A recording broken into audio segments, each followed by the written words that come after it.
Yes, mbandiza kati kano mwasibye mutya mwena muli mutya bagita Faadi TV.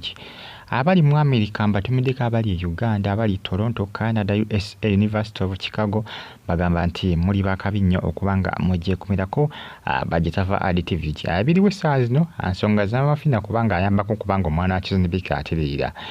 Mafina abasinga bavudde nga bamugamba nti mwanange tuyambe saasira. Bagamba nti oli musawo w'amaanyi era oli musawo wa ttabbu. Baako kyokola ku mwana ono bwe libanga ddogo lye bamusindikira funa engeri gy'olirwanyisaamu kubanga oli musawo wa kinnansi. Abasinga bagamba twagala tulabe Mama Fiina ddala kituufu asobola okubanga akola bye bamugamba ati abikola. Abasinga bagamba Mama Fiina yandibadde bambi ayamba ku nsonga eno bambi n'asobola okubanga abaako kyakolawo kale ekyenjawulo ku bulamu bwa mutabani wa Chosen Becky. Chosen Becky akyaganya okubanga awaayo omwana eri famire ya taata w'omwana oba eri taata w'omwana kubanga ne jjajja w'omwana yavudde nga yemulugunya ku nsonga eno. Tuyinza tulabe Mama Fiina agenda kukolawo ekyenjawulo okubanga bambi ajjanjaba mutabani wa Chosen Becky amanyikiddwa nga Hiram. Bamuyita Hiram erinnya ly'ezibu, erinnya ly'omwana eyo lyannema otegeera n'engeri gye baliwandiikamu yangeri bawandika HR oba ne M bali engeri gye baliwandiika bugamba lizibu okupronawunsinga amazima ddyo zibu naye ng'omwana ye mulwadde.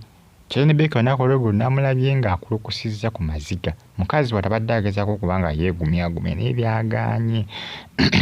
Abadde yeegumyagumya naye byagaanye. Embeera yamususseeko yagaanye bambi. Yagaanye n'akulukusa ku maziga naye ng'abasinga bamugamba yiiya va mu kukaaba baako ky'otetenkanya. Omwana sooka omugye mu malwaliro g'abazungu. Baako gyo mwana mutwaleko kugamba basawo b'ekinnansi mutwaleko wa Mama Fiina. Mutwaleko wa Mama Fiina mujje mu malwaliro ago. Omwana ebirumba biyinza okuba bintu just bya ndwadde ŋŋanda ate omwana ng'omutwale bya kinnansi ate omwana ng'omutadde mwago malwaliro ago.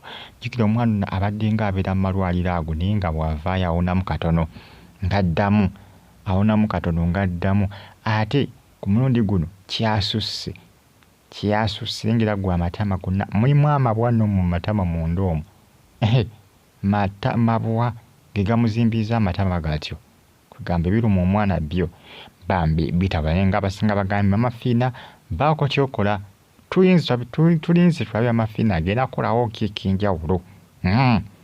Kyagenda okubanga akola, kyagenda okubanga atetenkanya. Abasinga bamugamba omwana mutwale mu kyalo muwa abafamire ye. Abasinga bagamba mutwaleko ewa Mama Fiina abeko kyakola. Abasinga bagamba muggyeyo mu ddwaliro egy'omukukumye. Bagamba amuggyeyo mu ddwaliro kubanga kiraga tagenda kubaako kyatereera ddala kimu. Kale bigenda kubanga bikomekkera bigenda kuggwerawa. Mugimpereka like ate musubscribinge munyigene kale. Updates mba nazo ziba zitambula okwetola eggwanga lyattu Uganda. Faadi TV agimpereka like comment section weeri awo bakabuntira mu comment section tosigale nga hojjeekumiddeko bagita Faadi TV yugi. Mwebale nnyo okubanga mujjeekumirako.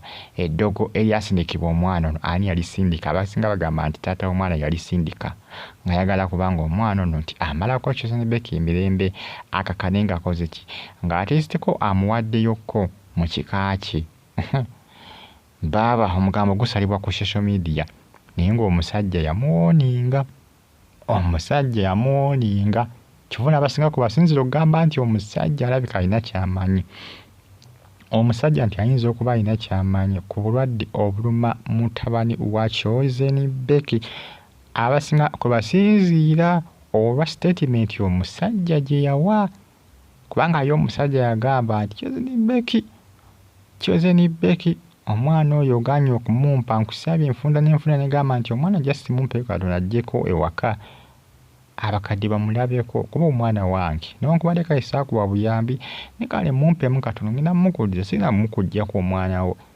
Bwe yagaana amugamba oganye okumumpa naye binaddirira tokola ki kugamba tonnenya. Yamugamba tonnenya kati abe ekyaddiridde ku mwana ono. Kyobula abasinga bagamba nti omusajja alina kyamanyi. omusajja yasindika bino ebikola ki ebiruma omwana ono. Bigenda kukomekera Mama Fiina n'abako kyakola ekyenjawulo. Baava bannange nakwalite okugezesebwa super.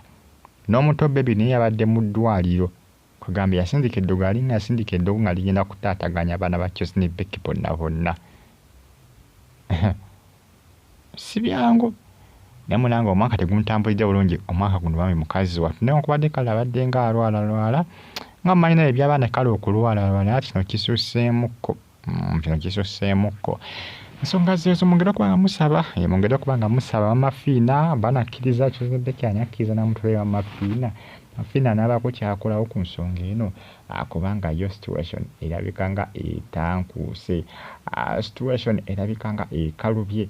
Mubalinye okuba nga mumfollowinga abasubscribinga kyamaanyi kye mwakola gwatinaba kuba nga osubscribinga ngenda kusaba mbi osubscribinge ogitehe ne kale Bagitafa Adi TV mwebale nnyo mwebalire ddala okuba nga mugikumirako amawulire mba nago agaba gatambula okwetola eggwanga lyattu Uganda.